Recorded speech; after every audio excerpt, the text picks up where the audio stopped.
Assalamu alaikum, everyone. I'm really excited to be here. How are y'all doing? Okay, alhamdulillah. So I'm going to give a little bit of context to my first piece. It's one that's really, really important to me. So this piece is about how we connect, why we connect, and how we can have more real and authentic connections with each other. So I'm really passionate in both my community work and in my art practice about bringing communities together and bringing people together. But sometimes we might feel very isolated and lonely, or like we're not included for whatever reason. We might feel like we're left out, or that we're not fitting in. And so this piece was written with the intention of understanding that when we're asking people how they're doing and when we're trying to kind of connect with each other, it's really important to do that with the intention of really wanting to get to know each other, to eventually kind of be able to love each other and support each other. So this is for anyone who's ever felt kind of left out, excluded, a little bit isolated or lonely, and really wants to kind of reach out and connect. Freedom looks exactly like me. Freedom looks exactly like me. Freedom looks exactly like me. I rode the train 6 times today from one terminal station to another. You don't know you're one of the many people I've watched fill and empty this train in succession, and out of all of them, you're the only one I knew would ask me this question you asked. How are you? How are you? Sometimes when people ask me how I am, I want to say, I feel as though my heart may implode, or that the blood inside it may boil over my rib cage, leaving it looking like tomato soup-stained stove elements, or that I may at any instant shatter into a billion pieces and litter the floor beneath your feet with myself. I want to say, my mouth feels pregnant with the earth. My teeth are white picket fences of polite speech holding in shifting continents of a world spinning madly out of orbit. I want to ask you, do you know how it feels to be pregnant in the mouth with more than you even know how to say, and fear you may abort the whole world and everything in it with silence? You don't answer. Instead, you just watch my mouth bloat with everything I've ever known, and I know it seems strange, but sometimes I feel my blood changing colors like a mood ring, and some colors it becomes makes me want to wring it out of my veins like water out of washed clothes, because I can't always bear to wear myself when I feel this heavy. I can't always bear to wear myself when I feel this heavy. And I imagine you understanding, as if we're speaking the same language. And you would say something like, the emptying and refilling of ourselves often leaves us fuller than before. But instead, I have to translate every feeling. I tell you, I will start a revolution and protest the drought I caused in me until I bleed myself profusely and passionately back into myself, until freedom becomes my skin wrapped tightly around the whole thing, because freedom looks exactly like me. Freedom looks exactly like me. Freedom looks exactly like me. But I look up to see your lost eyes, that blank-faced stare, and you're nodding your head so consistently that I wonder if perhaps you started to drift off into a hip-hop beat to drown me out. You move in closer, but still seem to be moving towards the other end of this train, so again I tried to reach you. You see, before the revolution, I wanted to tell you to hold me more, because I felt I may tatter, collapse, shatter into a million pieces and litter the floor beneath your feet with myself. But I know that you don't know how to make glue out of your arms anyway. Maybe that's something you didn't need to know how to do, but if only the question, what revolution are you talking about, wasn't hanging from your iris like a lost eyelash in unfamiliar fields of view. If only you could feel this view from where I am. Then we could say this all casually, like we're talking about the weather. It wouldn't spook you, it would move you, because you of all people would know.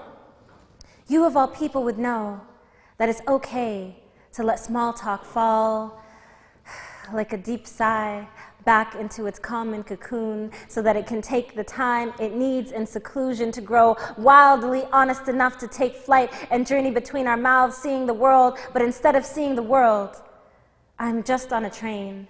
And we've been stuck on this train forever, feasting on little cities, citizens lost and sitting on my tongue like an aftertaste. This is just the story of the lie I told you that day, and I'm sorry I couldn't say more. I just didn't feel safe. These words are like ghosts wandering the graveyards of things I should have said, because when you asked me how I was, I assassinated truth. Turned autopilot on to auto-commute to an acceptable answer, dug graves for the words that didn't make the cut between my lips, swallowed the entire globe in one sentence and said, "Good, how are you?" Thank you. So again, that piece was just to kind of illustrate, next time you ask someone how they are, really be interested in what they have to say and be interested in connecting with people. And when you see someone who's kind of left out or maybe feeling isolated, try to kind of make some space for them. So that's sort of a calling for us to be more genuine about how we're interacting with one another. So at this point, I kind of just want to do an activity. So I'll ask for some group participation. Because usually in poetry, especially in slams and that sort of thing, if you feel something, if something is said and you really like it, or you kind of you're wanting to engage with it, one thing that you can do is you can snap your fingers. So can I get everyone to just do this? Okay, awesome.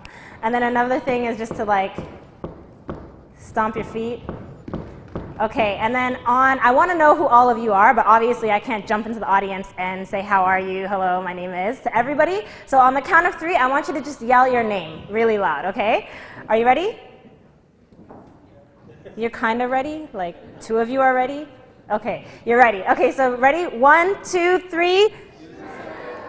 Okay, awesome. Okay, so my next piece is called Unfolding Origami.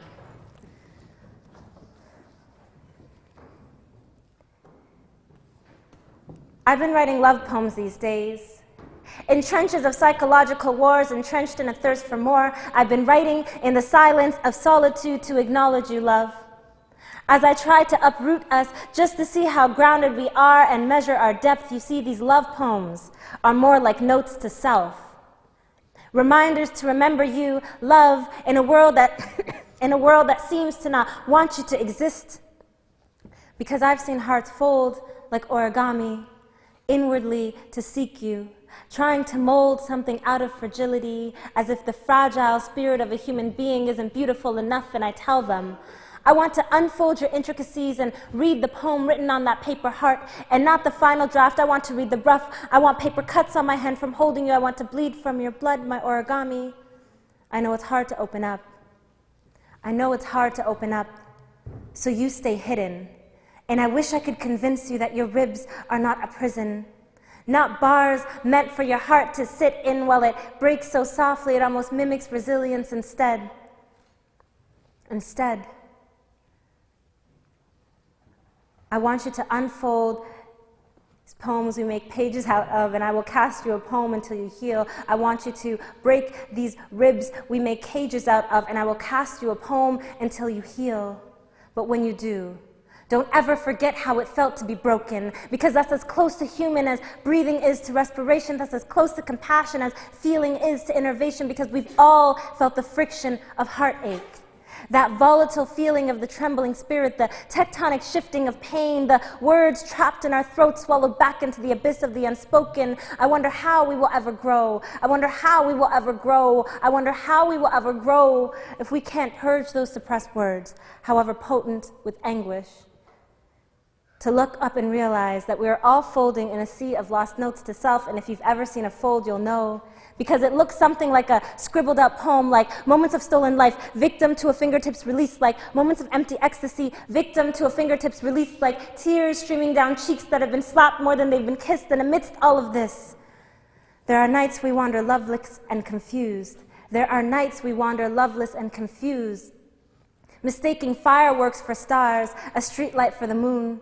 But still we remain in one piece, resisting folding into two. So don't tell me there's no hope, when I can see hope in every resistance of a fold. Insight to the resilience of your soul, unfettered, my origami. I promise you things will get better as long as we continue to unfold and spread out to the world. Thank you so much for your time. It's been a pleasure. Assalamu alaikum.